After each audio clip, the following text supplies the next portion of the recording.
الحمد لله نحمده ونستعينه ونستغفره ونؤمن به ونتوكل عليه ونعوذ بالله من شرور أنفسنا ومن سيئات أعمالنا من يهده الله فلا مضل له ومن يضلله فلا هادي له ونشهد أن لا إله إلا الله وحده لا شريك له ونشهد أن سيدنا ونبينا ومولانا محمدا عبده ورسوله اللهم صل على محمد عبدك ورسولك وصل على المؤمنين والمؤمنات والمسلمين والمسلمات اللهم صل على محمد عبدك ورسولك وصل على المؤمنين والمؤمنات والمسلمين والمسلمات.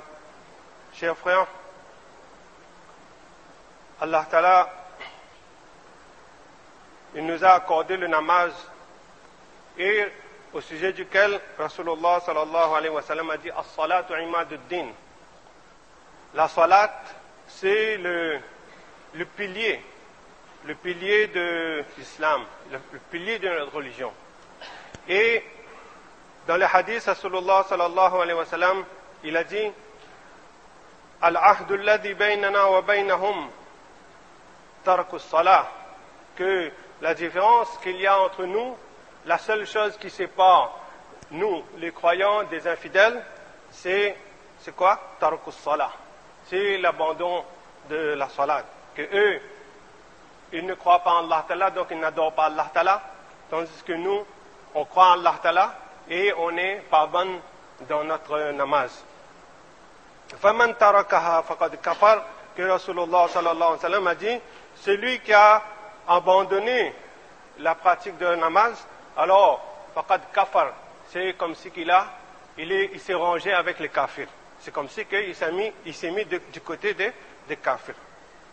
Alors, c'est pourquoi dans notre hadith, Hazrat Jabir radiyallahu anhu, il rapporte que Rasulullah sallallahu alayhi wa sallam a dit bayna al-abdi wa bayna al-kufri taraku as-salah, rawahu muslimun. Que Hazrat Jabir radiyallahu anhu rapporte que Rasulullah sallallahu alayhi wa sallam a dit la différence, ce qui sépare entre le serviteur d'Allah Ta'ala et ce qui le sépare du kufr, c'est quoi? Il y a une action, un méfait. C'est lorsqu'il abandonne la salat, c'est là qu'il bascule. Et en fait, il ne va pas directement dans le kufr, mais graduellement, il va commencer à abandonner. Et après, il va abandonner, et il va oublier. Nasullaha fanasiyahum. Et Allah Ta'ala dit le jour du Qiyamah, Nasullaha, ils ont oublié Allah fanasiyahum. Allah Ta'ala aussi les a oubliés. Donc c'est pourquoi, chers frères, ça c'est un lien que nous devons tisser, un nisbat que nous devons tisser avec Allah Ta'ala. Ce lien spirituel, cela nous chaque fois qu'on doit se présenter devant Allah Ta'ala, on est en train de préparer le jour du Qiyamah lorsque nous devrons nous présenter devant Allah Ta'ala.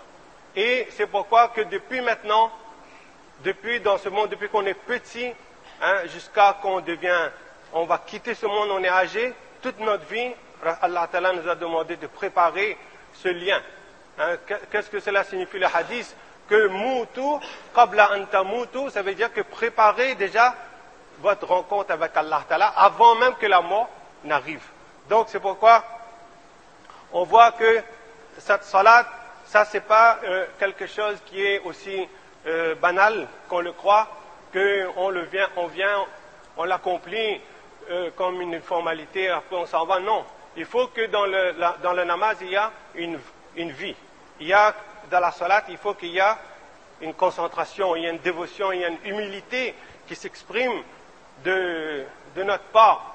C'est pourquoi les mufassirin, ils ont dit que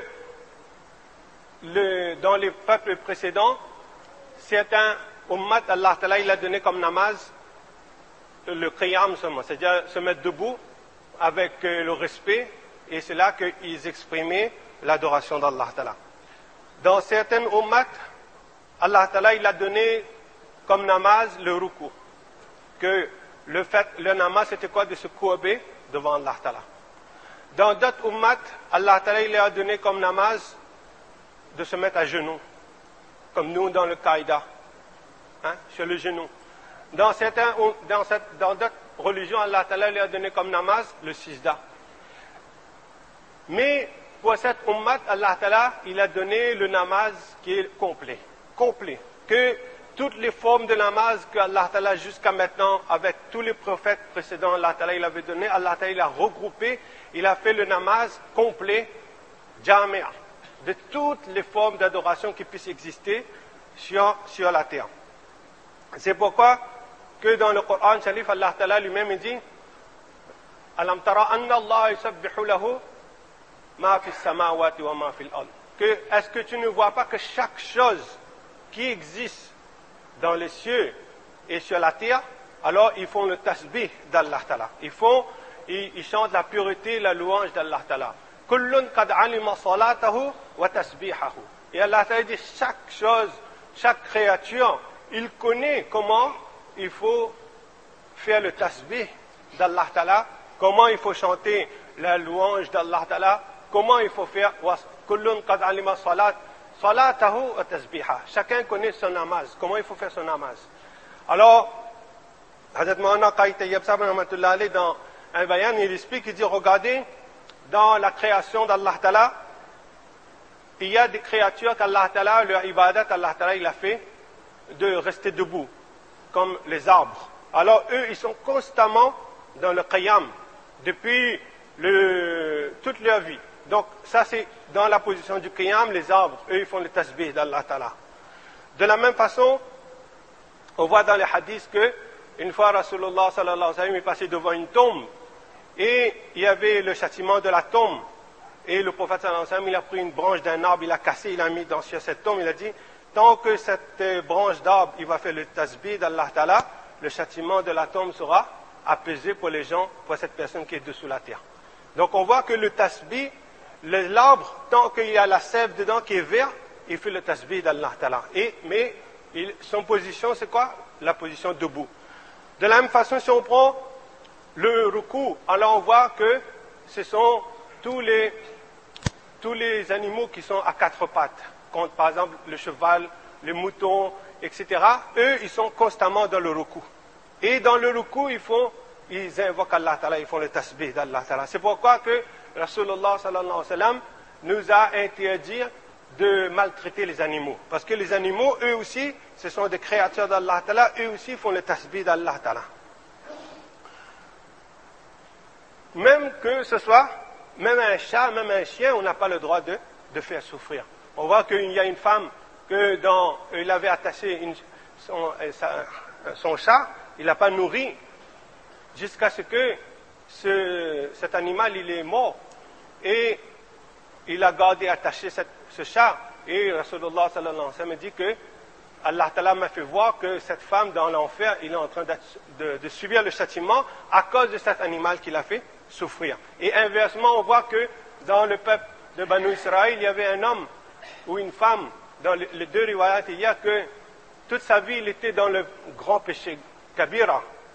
Et une fois qu'il était en voyage, il avait beaucoup soif.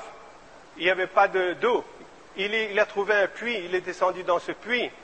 Les puits dans le temps, c'était comment il fallait descendre, s'agripper avec le mur et descendre jusqu'au fond, après prendre l'eau et remonter à la surface. Et il a fait, lorsqu'il est descendu, il a pris de l'eau, il s'est abreuvé, après il est ressorti de l'eau, il est ressorti avec de l'eau. Et là, il a vu un animal, c'était un chien qui est en train de lécher la terre qui est humide autour du puits, pour trouver un peu d'humidité. Alors, c'est là qu'il a eu pitié de cet animal, il a donné à boire. On dit qu'à cause de cette action, Allah Ta'ala, il a pardonné cette personne. Toute une vie de péché, Allah Ta'ala, il a pardonné à cause de cette petite action. Donc, on voit que les animaux, eux aussi, ce sont des créatures et ils font les œuvres d'Allah Ta'ala. Eux aussi, ils sont dans l'adoration d'Allah Ta'ala. Et leur position, c'est la position de ruku. De la même façon, le sijda, c'est la position de hasharatul ard. Hasharatul ard, c'est-à-dire les insectes. Tout ce qui rampe sur la terre, comme les insectes, les vers, les scorpions, etc. Alors, de la même façon, eux, constamment, ils sont dans cette position que leur terre, c'est-à-dire leur tête, ils sont contre la terre. Et ils sont ils font le tasbih d'Allah Ta'ala avec humilité. On voit les fourmis, comment ils marchent avec leurs pattes. Mais nous aussi, lorsqu'on est dans le sijda, il y a 6 parties. Il y a 2 pieds qui touchent, les 2 orteils qui touchent, les 2 genoux qui touchent, les 2 mains qui touchent, le front qui touche le sol. Hein? Nous aussi, on prend cette position pour adorer Allah Ta'ala. Donc on voit que il y a la position des arbres qui sont debout, la position des animaux qui sont à 4 pattes, la position des insectes qui rampent sur la terre. Il y a la position de Qaïda, qui est les montagnes, que eux ils sont assis. Hein? Ils sont constamment dans la position de Qaïda, ils font le tasbih d'Allah Ta'ala. C'est pourquoi dans le hadith, le prophète sallallahu alayhi wa sallam a dit, lorsqu'arrive le soir, alors une montagne demande avec l'autre montagne, est-ce qu'aujourd'hui, il y a quelqu'un qui est monté, il a passé sur toi, qui faisait le tasbih d'Allah Ta'ala et glorifiait Allah Ta'ala? Alors c'est dit, oui, il y a quelqu'un qui est venu sur moi, il disait Allahu Akbar, en montant, en descendant, il disait Subhanallah. Alors cette montagne, il est content, il est fier, il dit, voilà, aujourd'hui, il y a quelqu'un qui est venu. Donc on voit, les montagnes aussi, eux, ils font le tasbih d'Allah Ta'ala.